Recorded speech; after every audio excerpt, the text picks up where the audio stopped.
bom? Então, qualquer complicação relacionada a esse ciclo gestacional no atendimento pré-hospitalar.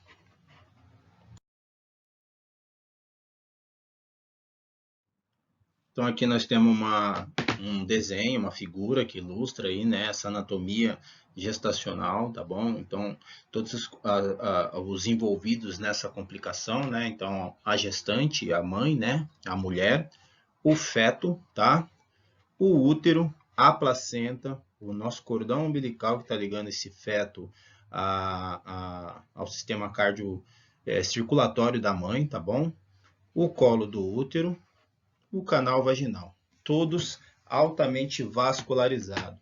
É por onde vai ter todo esse processo durante esse trabalho de parto desta gestante, tá bom? Onde nós podemos trabalhar aí auxiliando o trabalho de parto. Lembra que esse é um processo fisiológico da mulher, tá bom? Um processo natural da mulher.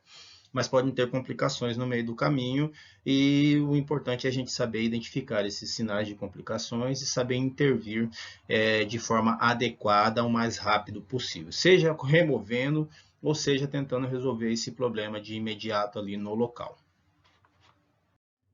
Bom, vamos lá, vamos falar um pouquinho das características dessa nossa paciente, né, que vai evoluir para trabalho de parto aí, que pode ter possíveis causas antecipadas ou não, né? Então vamos falar dessa idade gestacional dela, que é em média 280 dias, 40 semanas, vulgarmente aí dizendo, popularmente dizendo os 9 meses, tá bom? E aí nós temos algumas outras características nessa idade gestacional, se é a termo ou se ele é prematuro, então a termo acima de 37 semanas, até 40 semanas, às vezes passa um pouquinho, pode chegar a 41 semanas, ou prematuro antes das 37 semanas, né? Que já tem mais complicações aí para o feto. Não que não tenha para a mãe, mas mais para o feto, né? Porque pode ter essa maturidade, essa formação dele aí prejudicada, tá bom? Principalmente a pulmonar. Então, essas gestações podem ser precipitadas, antecipadas, em caso de trauma, violências domésticas ou outras, né? E uso de drogas, seja ela qual for, tanto lícita quanto ilícita, tá? Essa gestante também tem algumas alterações hemodinâmicas importantes, que é dela, são alterações fisiológicas, que é um ciclo natural na gestação, tá? Quase na sua totalidade tem essas alterações fisiológicas, se não na sua totalidade. Então, aumento de débito cardíaco, né? Aumenta aí quase 50% esse débito cardíaco dela. Tem diminuição de pressão arterial de 5 a 15 milímetros de mercúrio, né? Por causa desse aumento de débito cardíaco. Então, aumenta a vasodilatação, que aumenta a frequência cardíaca, tá bom? E tem essa motilidade gástrica diminuída, né? Onde ela tem esses quadros de êmese, né? Êmese gravídica, né? Ou hiperimese gravídica que a gente fala, né? Vários quadros de vômitos, tá bom? Por ter essa motilidade gástrica aí diminuída. Então, são algumas características da nossa gestante aí, essa paciente que nós vamos fazer o atendimento e vamos discutir aqui nessa aula de hoje. Então, alguns pontos importantes que a gente vai discutir aqui na nossa emergência obstétrica, né? 3 pontos importantíssimos, que tipo de parto que vai ter ali, normal, prematuro ou abortamento. São tudo trabalhos de parto que vai evoluir para parto, tá bom? Vamos falar um pouquinho dos conceitos aí de gestação e gravidez, que é esse período onde a mulher está com esse óvulo, com esse feto aí dentro dela até o nascimento do bebê. O pré-natal, né, que é um quesito importantíssimo nessa paciente, né, que é onde tem todas as informações e dados relacionados à vida gestacional dela, tá bom? Independente do número de gestação. Então, vai estar relacionado tudo o que tem de informação pertinente ali, em estado de saúde dela e do bebê, tá bom? Do feto. A gestante, que é a mulher em si, que está grávida, né? Que está carregando esse bebê aí até o trabalho de parto, né? Até ela começar a evoluir para esse trabalho de parto. Para nesse trabalho de parto, ela vai deixar de ser gestante, vai virar parturiente, né? E aí, nessa parte da parturiente é quando ela entra no trabalho de parto para ter o quadro de parto, né? Aí são evoluções do parto, na parturiente ela vai ser puérpera, né? Ela iniciou a gestação e já teve a aparição do seu bebê, então ela já está no quadro pós-parto. E aí de puérpera ela vai entrar no quadro de puerpério, que é aquele quadro de recuperação pós-gestação, né? Então, aquele quadro de resguardo que falam, né? Que durante o início aí do quadro pós-parto, onde ela inicia lá com o quadro de amamentação, inicia aí o ciclo a fase inicial do ciclo da criança aí, que a mãe participa muito, onde tem algumas alterações fisiológicas e psicológicas também, tá bom? Nesses quadros aqui, nessa parte do puerpério, onde acontece mais os casos de depressão pós-parto, tá? Onde começa, porque mexe muito com a parte psíquica. Então, são pontos importantes que a gente tem que discutir e observar nessa gestante, tá bom? Então, não pensar que, dependendo da idade, do tempo que ela tenha ganho esse neném, né, evoluído para esse trabalho de parto, essa puérpera, que ela não vai deixar de ser uma emergência obstétrica, né? Vai ser, tá bom? Porque ela tá faz parte ainda desse ciclo aí de gestação, tá bom? Ela só saiu da parte de gestante, evoluiu para parturiente, e agora ela está no puerpério, tá bom? Então é o ciclo final aí dessa gestação, tá? Tanto que ela é acompanhada pelo pré-natal ainda até nessa fase aí do puerpério, né? E essa gestante pode apresentar aí no decorrer do caminho da gestação algumas complicações relacionadas à função metabólica, que é a hipertensão gestacional, diabetes gestacional, né, que pode trazer complicações para o sistema cardiovascular dela, né, que é relacionada à pré-eclâmpsia e eclâmpsia, que estão relacionadas aí principalmente com a elevação do valor pressório, tá bom? E aí essas complicações podem evoluir para quadros convulsivos e inconsciência, colocando em risco a vida tanto da gestante quanto do bebê. Então, binômio, tá bom? Mãe e bebê correm riscos nessa situação. E aí, se for um caso de atendimento pré-hospitalar, entra naquela fala que eu disse para vocês da cesariana de urgência, né? Dependendo do quadro clínico dessa mãe, se o médico achar que é privativo do médico, tá? Que não tem chances de manter a estabilidade vital da mãe, mas tem chances de manter a estabilidade vital do feto, né? Então ele vai fazer uma avaliação criteriosa para saber se ele deve ou não tomar essa conduta, mas isso é uma conduta médica, tá? Então essas complicações que podem aparecer aí durante esse quadro gestacional dessa nossa paciente. Então, como dito anteriormente, só para reforçar, né, os nossos cuidados no trauma com essa gestante, né, é diferente, né, de uma paciente não gestante, então eu tenho que pensar sempre em salvar os dois, mas primeiramente a mãe para depois salvar o feto. Então, se eu manter a vitalidade vital da mãe, significa que eu tenho probabilidade aumentada de manter a vitalidade vital do feto, tá bom? Esse trauma pode precipitar o parto, então tá lá, né? As causas de traumas, eles precipitam esse parto. Os sinais de choque são mascarados por causa daquela minha alteração hemodinâmica que eu disse para vocês, aumento do débito cardíaco, aumento da frequência cardíaca e aumento da pressão arterial, né? A diminuição da pressão arterial. Então esses sinais de choques eles vão ser mascarados, pelo menos nos primeiros momentos ali, tá bom? Por causa desse quadro hemodinâmico dessa mãe, dessa gestante, dessa paciente que é alterado.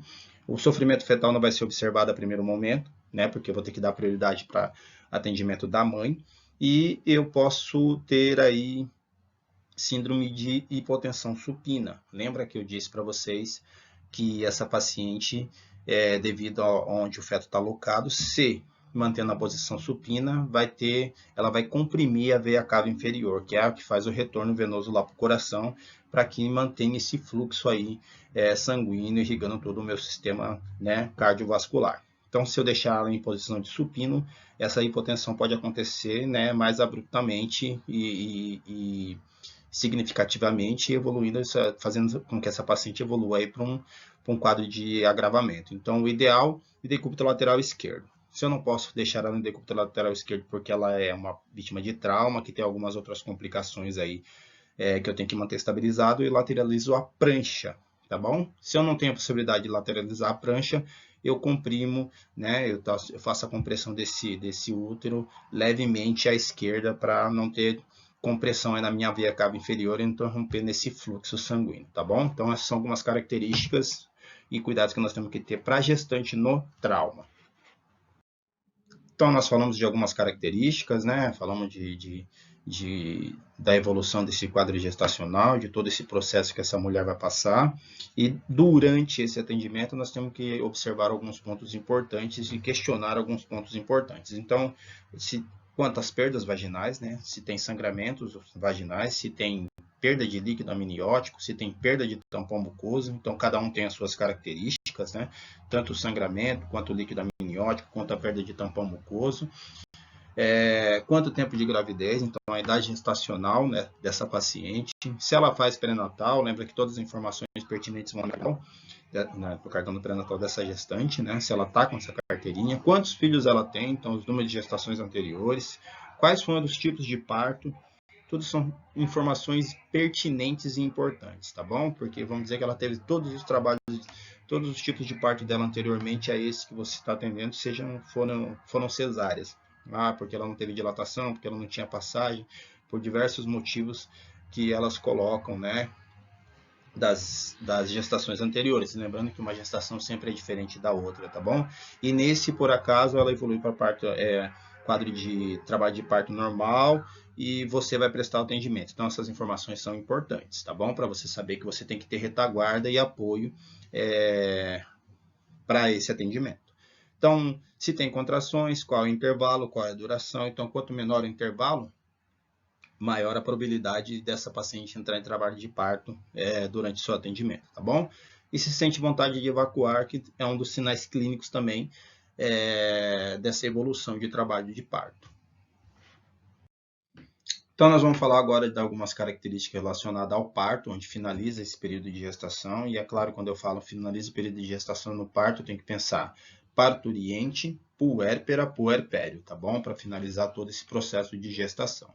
E aí nós vamos ter uma classificação aqui da mulher grávida quanto ao número de gestações, tá bom? Então, nós temos aqui uma classificação: primigesta, secundigesta, tercigesta, multigesta, né? Então, primigesta é que estava tendo a primeiro quadro de gestação, primeira vez que está gestante, segunda gesta ou secundigesta, segunda gestação, tercigesta, assim consecutivamente, terceira gestação, multigesta, que teve várias gestações, então acima de 4, tá bom? Pela quarta vez ou mais. Eu já peguei multípara aí de 12 gestações, então essa multigesta aí pode acontecer, tá bom? E aí quanto à idade gestacional, né? Até 22 semanas ela tem esse risco aí de 20 a 22 semanas, risco de abortamento, tá bom? Ela entra lá no quadro de trimestres da gestação. Até 24 semanas o feto é inviável, então se ela evoluir para esse trabalho de parto aí antes das 24ª semana, maturidade vital desse feto não vai ter, tá bom? Então, por mais que ele nasça, e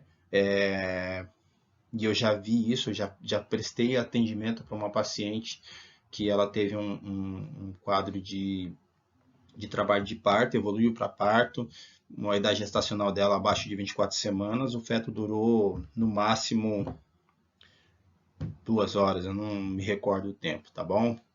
Mas foi isso que durou, muito pouco tempo. Então, na 25ª semana aí já começa o início da vitalidade, né, de pensar em viabilidade fetal desse feto, até 36 semanas parto pré-termo, tá bom?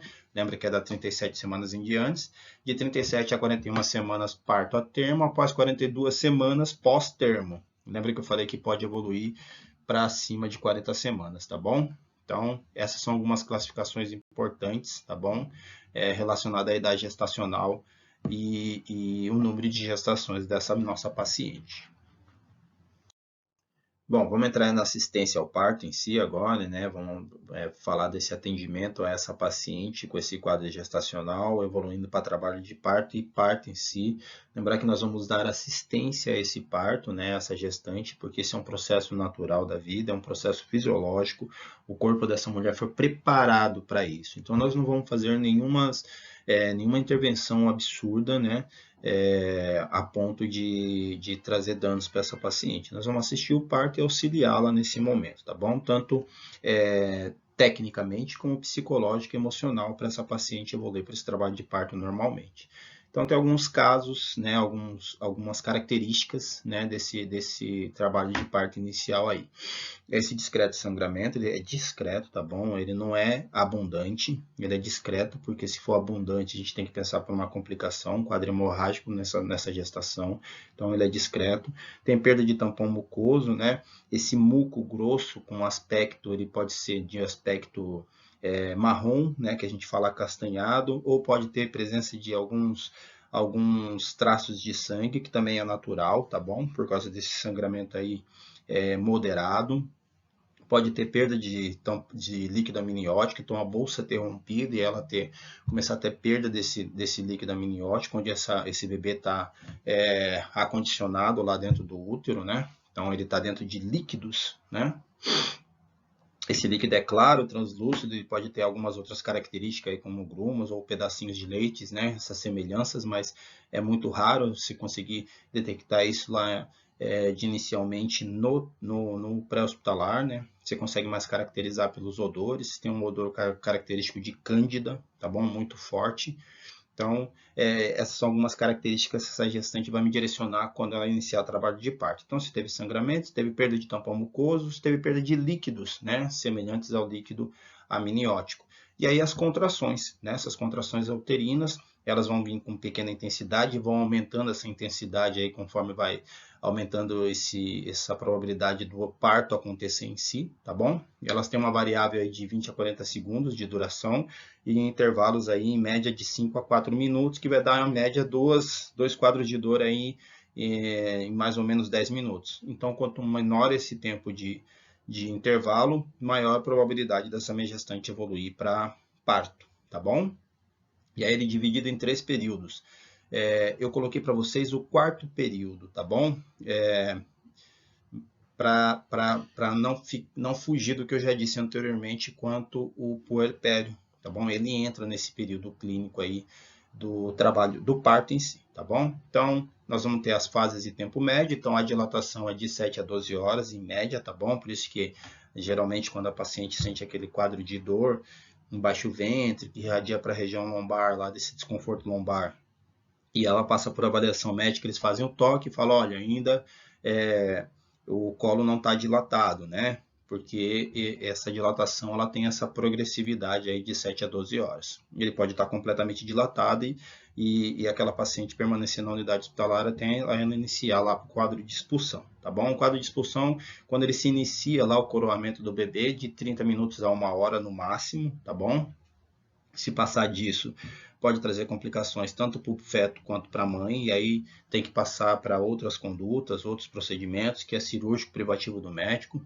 E a dectação, né, que é a retirada da placenta, tá bom? Que dura em média aí de 5 a 20 minutos. Então não é porque o bebê nasceu, depois de todo o processo que você vai fazer, que nós vamos discutir posteriormente aqui nos slides, que eu tenho que fazer a dectação. Não. Também é um processo fisiológico e vai ter em média aí de 5 a 20 minutos, tá bom? Esse procedimento, essa conduta pode ser feita até em ambiente interhospitalar. E o período de Greenberg, tá bom? Esse período de Greenberg é essa fase do puerpério, onde se inicia o puerpério, né? Que é 1 hora após a saída da placenta. Então, ela também entra nessa fase clínica aqui e é importante destacar ela, tá?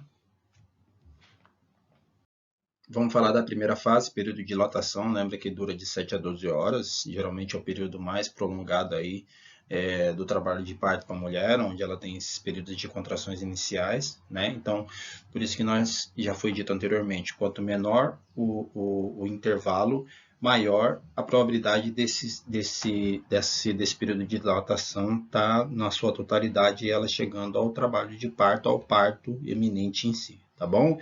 Então, o sinal mais importante nesse período de dilatação são as contrações do útero. Então, quanto menor o intervalo entre uma contração e outra, maior é a probabilidade desse colo estar dilatado, tá bom?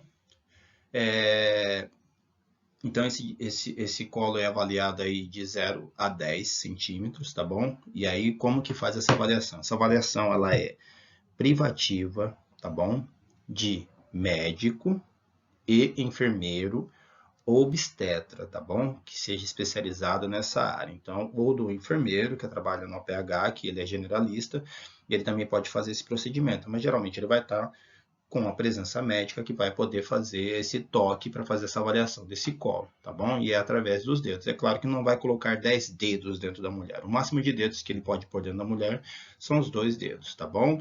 O indicador e o médio, para fazer a avaliação desse colo para saber se ele está dilatado ou não, tá? Então, quanto maior o espaço entre um dedo e o outro nesse colo, ele sabe que a probabilidade desse colo estar dilatado é maior, né? Então, ele usa os 2 dedos e faz essa avaliação para ver se esse colo está dilatado, tá bom? Ele não vai pôr 10 dedos dentro do canal vaginal da mulher. Somente esses 2 dedos, e aí o que vai direcionar eles? Os intervalos dessas contrações, né? Então, entre uma contração e outra, e essa avaliação do toque que ele faz, que é o profissional privativo lá, médico e enfermeiro especialista em obstetrícia, tá bom? Não somos, os outros profissionais não estão,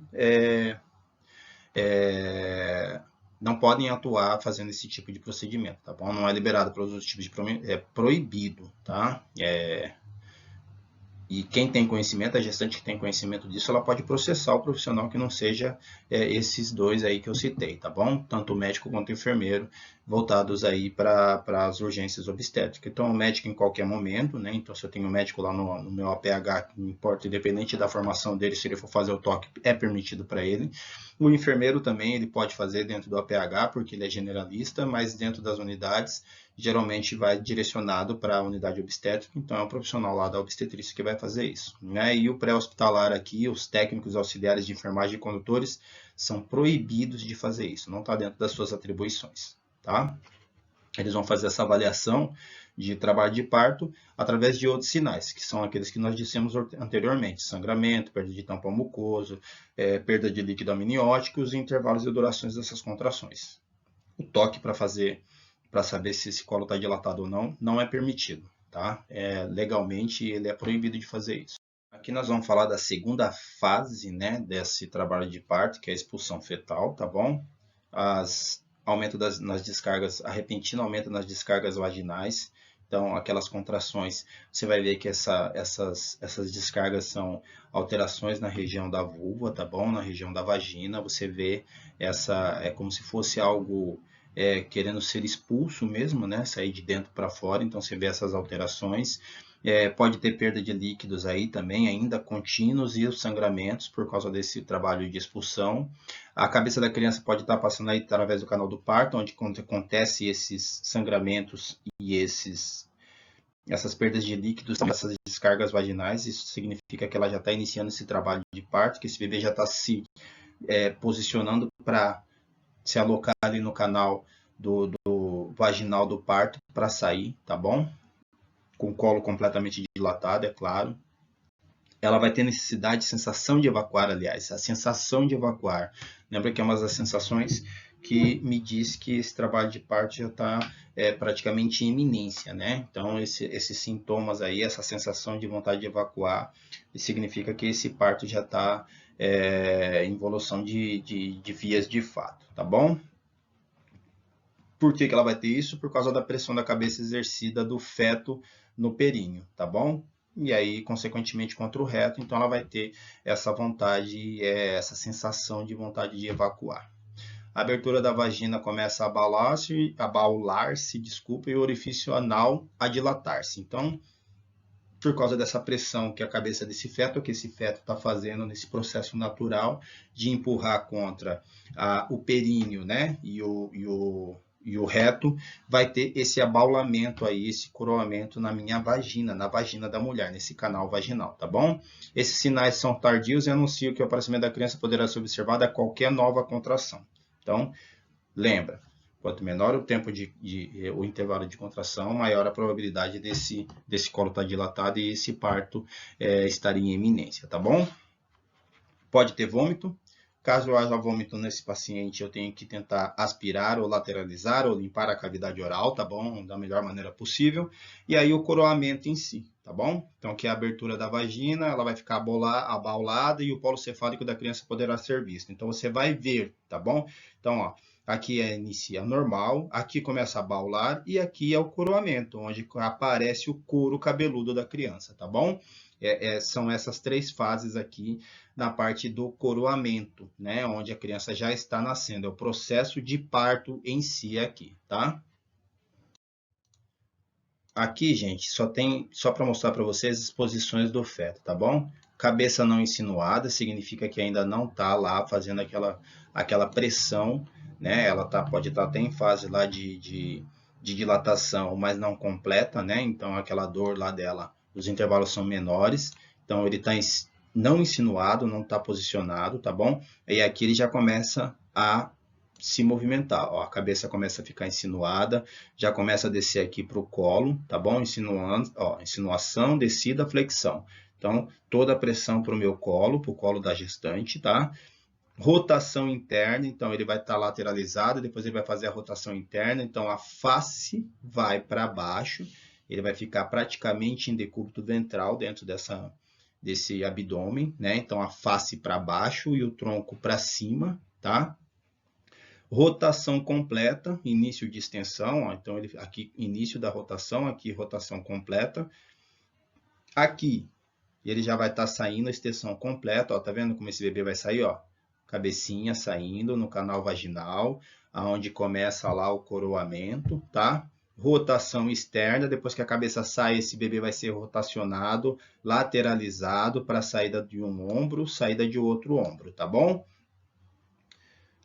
Liberação do ombro anterior e liberação do ombro posterior. Esse é o processo todinho que vai acontecer durante esse trabalho de parto dessa gestante, quando inicia-se lá com as contrações de 7 a 12 horas, o período de expulsão, para a gente chegar no período de dectação, que é o terceiro período clínico, tá bom? Então, aqui mostra para vocês todinho esse processo de nascimento, tá bom? Do trabalho de parto, do parto em si. Aqui nós vamos falar da dectação, né, placentária, que é a saída da placenta, a retirada da placenta, tá bom? Ela está no terceiro período desse meu trabalho de parto, desse meu parto, tá bom? Ela pode acontecer aí desde a hora em que a criança nasce até a eliminação da placenta, que normalmente pode acontecer até em 30 minutos, tá bom, gente? E aí, o que é importante vocês saberem? Na dectação. É obrigatório fazer a dectação no local? Não. Essa dectação pode ser tardia, tá bom? Tanto a dectação quanto um clampeamento, quando a gente vai chegar nele lá, clampeamento do cordão. Pode ser feito lá dentro da unidade interhospitalar, tá? Por causa dos riscos, né, e dos benefícios. Os riscos para a mãe e o benefício para o bebê, tá? Então, não puxe a placenta, aguarde a sua expulsão natural, é um segundo trabalho de parto aí, tá bom? Porque o útero vai continuar contraindo para fazer a expulsão dessa placenta. Retirar, guardar a placenta numa cuba, ou numa compressa, ou num saco, se for no ambiente extra-hospitalar vai ser dentro de um saco, né, limpo, identificado que essa placenta está ali. Vai levar ele junto com a mãe e com a criança para o bebê, e o bebê para o hospital, tá? Para ser examinada quanto à possibilidade de algum pedaço ter ficado na cavidade uterina. Então, pode acontecer de ficar algum pedaço desta placenta colada lá na parede do útero. Por isso que não pode puxar, tem que esperar que isso aconteça naturalmente, tá? Então, aqui, ó, é uma placenta, tá bom? Já dectada, tá? Cordão umbilical, vocês verem aqui. E aqui, ó, é o momento que está acontecendo a dectação, né? A retirada da placenta. Também aqui ó, tem uma pinça, tem o canal vaginal, e esse aqui é um segundo parto, tá? Então saiu o bebê, saiu o feto, e na mãe tem mais esse período aí da dectação, onde tem essa saída da placenta, tá bom? Então não pode ser puxada, tem que ter cuidado. É um segundo trabalho de parto, é um segundo parto que essa mãe vai evoluir aí para a saída dessa placenta. Bom, eu não falei para vocês, não está anotado aqui, mas como eu já disse anteriormente, o quarto período, o Greenberg, tá bom? É o período aí que acontece aí após a retirada da placenta, então 1 hora após a retirada da placenta. Claro que esse é um tempo médio estimado, tá bom? Nesse momento ainda pode ter algumas complicações, sangramentos, hemorragia, o outro não está completamente contraído e ter complicações aí nesse quadro ainda dessa puérpera, tá bom? Mas também é um momento onde tem lá o contato da mãe com o bebê, o pele a pele, a amamentação, e ela começa a liberar alguns fetormônios, alguns hormônios aí que vai estimular e ajudar na contração desse útero, evitando essas complicações. Então, esse é o quarto período, tá bom? Aí vamos falar do atendimento ao parto em si, tá bom? Eu tenho que avaliar a minha cena, ela tem que estar segura, tenho que fazer a apresentação do meu pessoal e da minha equipe, então eu tenho que saber me apresentar, saber me posicionar, independente de estar trabalhando ou não, tá bom? Independente se eu souber identificar sinais de trabalho de parto, e se eu for auxiliar essa parturiente, essa gestante, né, eu tenho que saber me identificar, tá? Realizar a avaliação primária e secundária, então o ABCDE, tá bom? E a secundária, que são sinais vitais e alguns quadros lá relacionados ao trabalho de parto, então sangramento, perda de tampão mucoso, perda de líquido amniótico, alterações dos sinais hemodinâmicos, tá? Então isso tudo entra lá na minha avaliação secundária e ampla. Se tiver contato com regulação médica, ótimo. Hoje em dia todo mundo tem um celular, então 192 para orientar o que vai ser feito, tá bom? Independente de ser profissional novo ou não. Vou de novo reforçar isso, tá? Para as pessoas não acharem, mas eu não trabalho no SAMU. Não interessa. Se você sabe dar assistência a um trabalho de parto e você vai dar assistência a essa gestante, você tem que se reportar uma regulação médica, tá bom? Porque eles vão te nortear e vão mandar o recurso disponível deles lá para dar continuidade nesse atendimento. Tem que garantir a sua privacidade, né? A privacidade, principalmente, aliás, da parturiente, tá bom? Não expor essa paciente, não expor essa parturiente, que ela já está num momento de quadro emocional abalado, por mais que ela queira que aquilo aconteça com mais rapidez, né? Porque ela está sentindo dor e desconforto, tem que preservar pela privacidade dessa paciente. Sempre pedir para alguém da família, né? Estar próximo, ter autorização dessa gestante para você auxiliar nesse parto, tá bom? Não é somente também você estar apto a isso. Tentar tranquilizar ela quanto ao procedimento, explicar detalhadamente. Então, como que eu vou explicar, tranquilizá-la? Sabendo dizer o que está acontecendo e como deve proceder durante esse trabalho de parto, tá bom? Colocar ela em posição ginecológica. Qual que é a posição ginecológica, gente? Decúbito dorsal com as pernas flexionadas, tá bom? Para você ter contato com a cavidade lá, com a vagina da mulher, com a cavidade vaginal, que é onde acontece o processo natural desse trabalho de parto, desse parto em si, tá bom? Água e sabão para higienizar tanto a vagina da mulher, o períneo da mulher, quanto as suas mãos, né? Luvas de procedimentos ou estéreis, tá bom? Se possível, porque vai ter contato com o fluido corporal dessa gestante, a gente não sabe, né? E dependendo, tudo bem que nós vamos ter histórico lá da carteirinha de pré-natal, mas isso a gente está falando em biossegurança, né? A nossa segurança e tanto a nossa quanto da vítima, tá? Então, esses são os processos que eu tenho que utilizar para fazer esse atendimento ao parto, tá? Auxiliar essa gestante durante esse trabalho. Aqui eu quis mostrar para vocês, identificando aí o que tem dentro de um kit parto, né? Também está aí na apostila de vocês. É claro que se a gente está falando do pré-hospitalar ou primeiros socorros, para quem não trabalha dentro da área, quem não está dentro de uma viatura, não vai ter esses materiais em mãos, mas ele tem como improvisar. Então, pano limpo e seco, você vai pedir para a pessoa, né? Para substituir a gaze e compressa estéreo. Vai lavar a mão com água e sabão.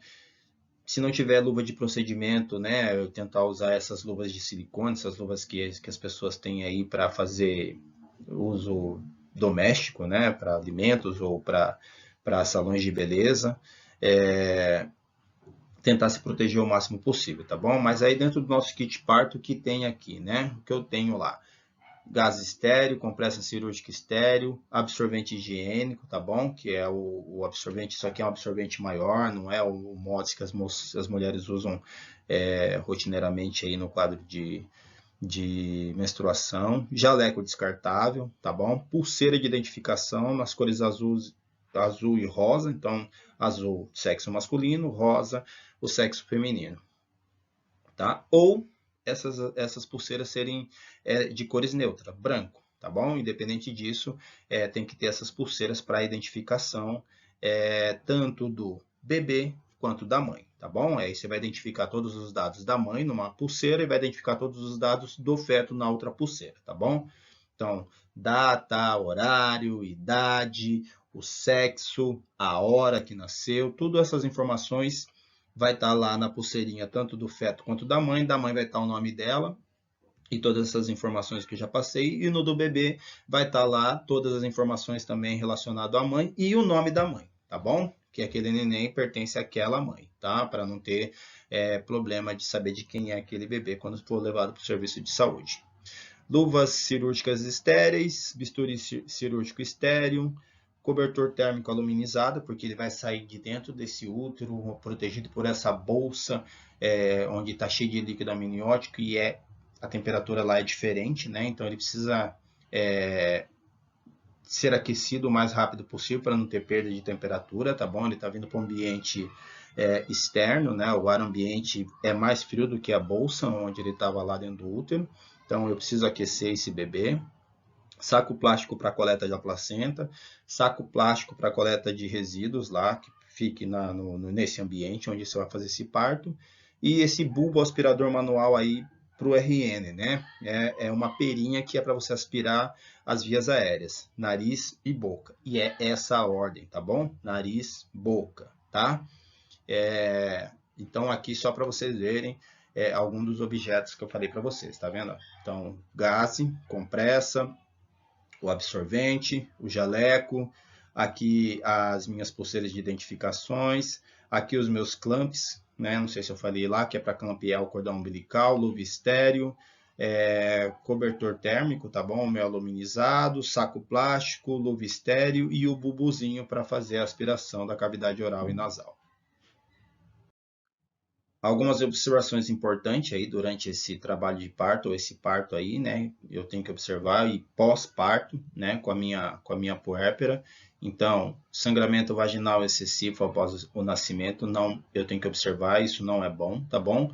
Observar a contração uterina, que é a formação do globo de segurança, o útero tem que contrair para parar de sangrar.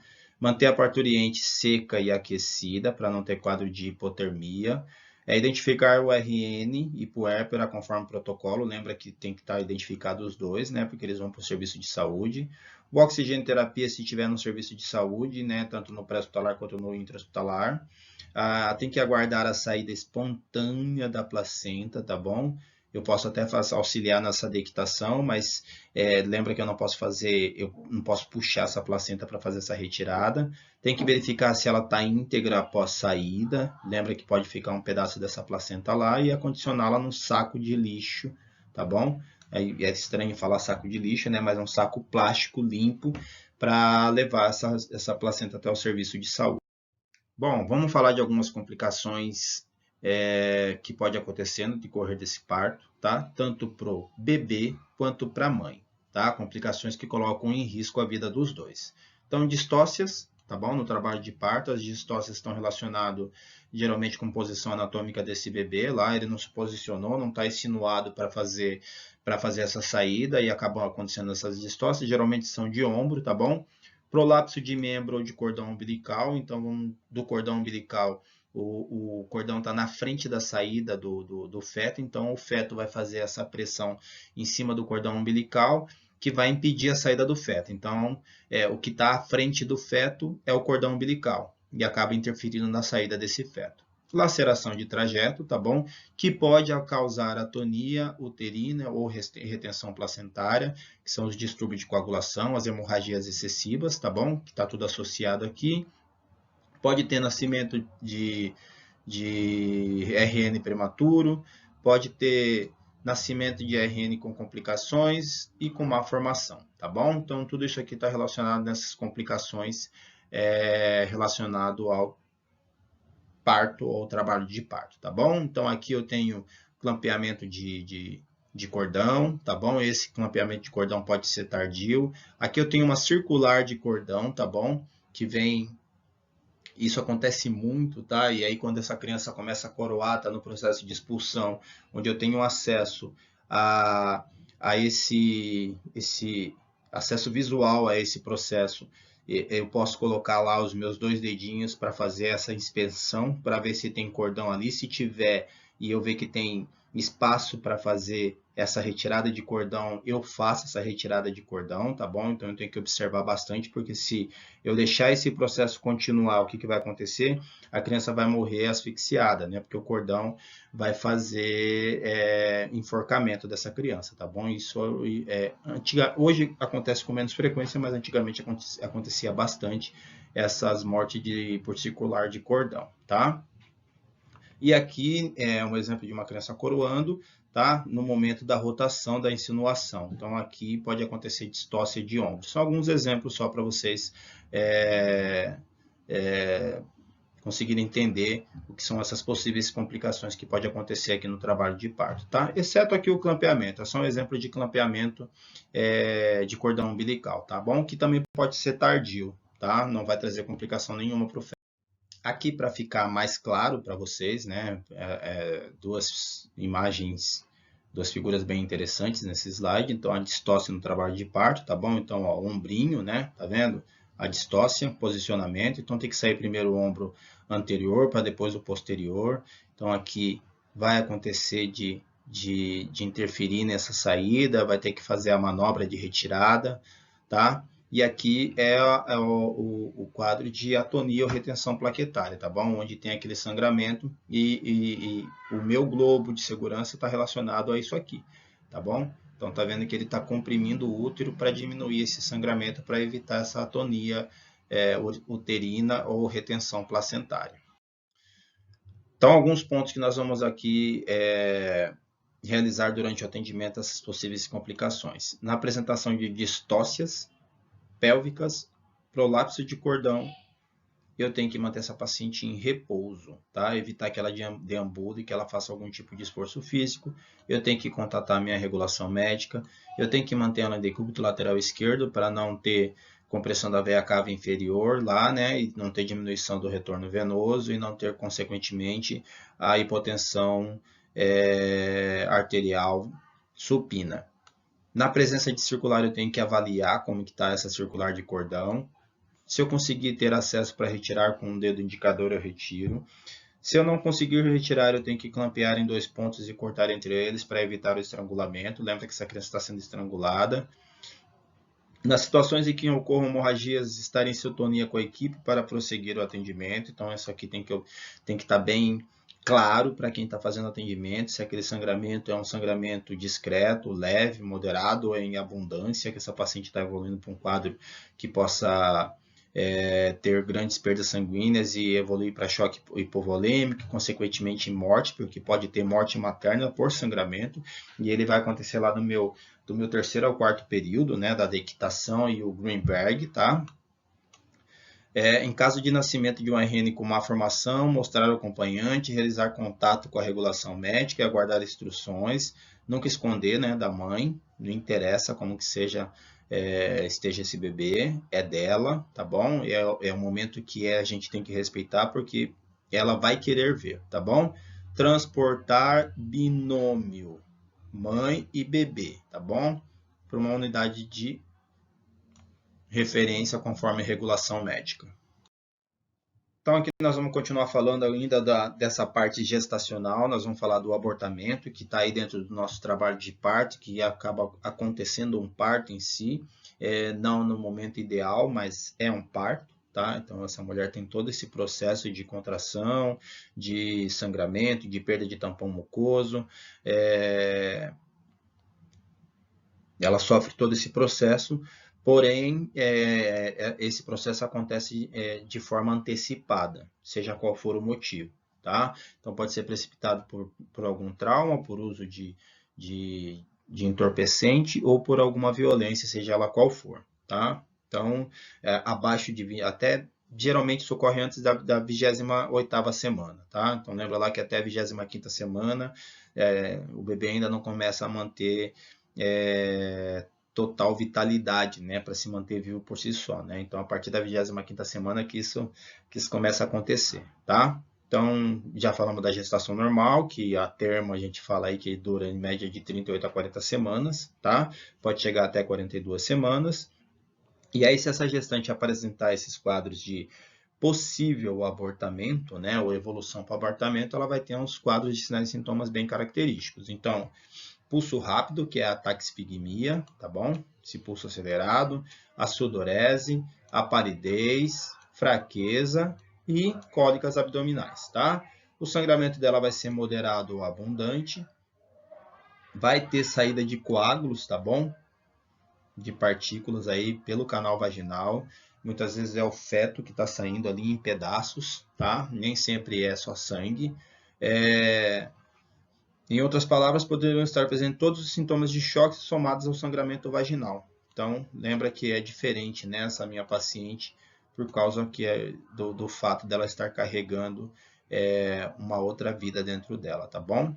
O que é mais comum, somado com as cólicas abdominais e o sangramento vaginal, tá? Então, essa paciente vai apresentar todo esse quadro associado a possível choque, tá?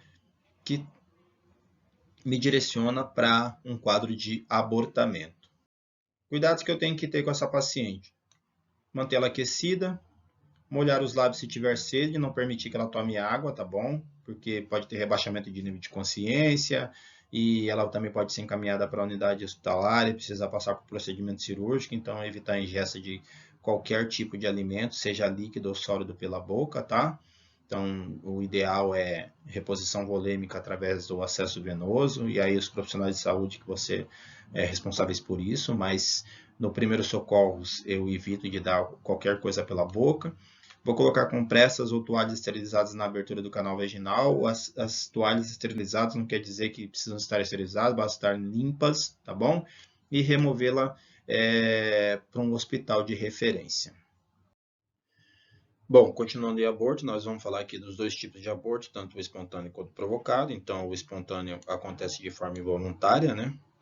Está presente em 25% das gestações no primeiro trimestre, tá bom? Então, até a 24ª semana, essa gestante tem esse risco desse aborto espontâneo, tá bom? Ele pode ser de origem genética ou não, né? Pode ser por um trauma, pode ser por uma agressão física, por violência, pode ser por ingesta de algum entorpecente, tá? E o provocado, que pode ser de forma química ou até mesmo instrumental, cirúrgica, né? Ele acontece de forma deliberada, então por vontade da pessoa que aquele aborto aconteça, tá bom? E aí nós temos algumas situações no nosso país que é permitido, né, esse aborto espontâneo, provocado, desculpa, né, nos casos das violências sexuais, né, as vítimas de estupro ou algum tipo de malformação congênita também, dependendo do quadro, do que o médico determinado e pode fazer esse aborto provocado, tá? O que fazer com essa gestante quando você se deparar em uma situação assim? Tanto a gestante quanto esse feto que foi abortado tem que ser levado para o hospital, tá bom? O feto, porque vai fazer toda a documentação que dizem parte de burocracia, às vezes eles fazem exame anatomopatológico para saber se aquele abortamento, qual foi a causa daquele abortamento, e na gestante porque precisa passar por avaliação médica e muito provável, na grande maioria das vezes, fazer curetagem, né? Tem que ver lá o fundo do colo do útero para ver se não ficou nenhum resíduo lá, restos, né, desse feto para fazer a curetagem, tá bom? Encerramos por aqui, eu espero que eu tenha sido claro, tenha passado algumas informações importantes para vocês, tá? Tenham um excelente final de semana e até a próxima aula.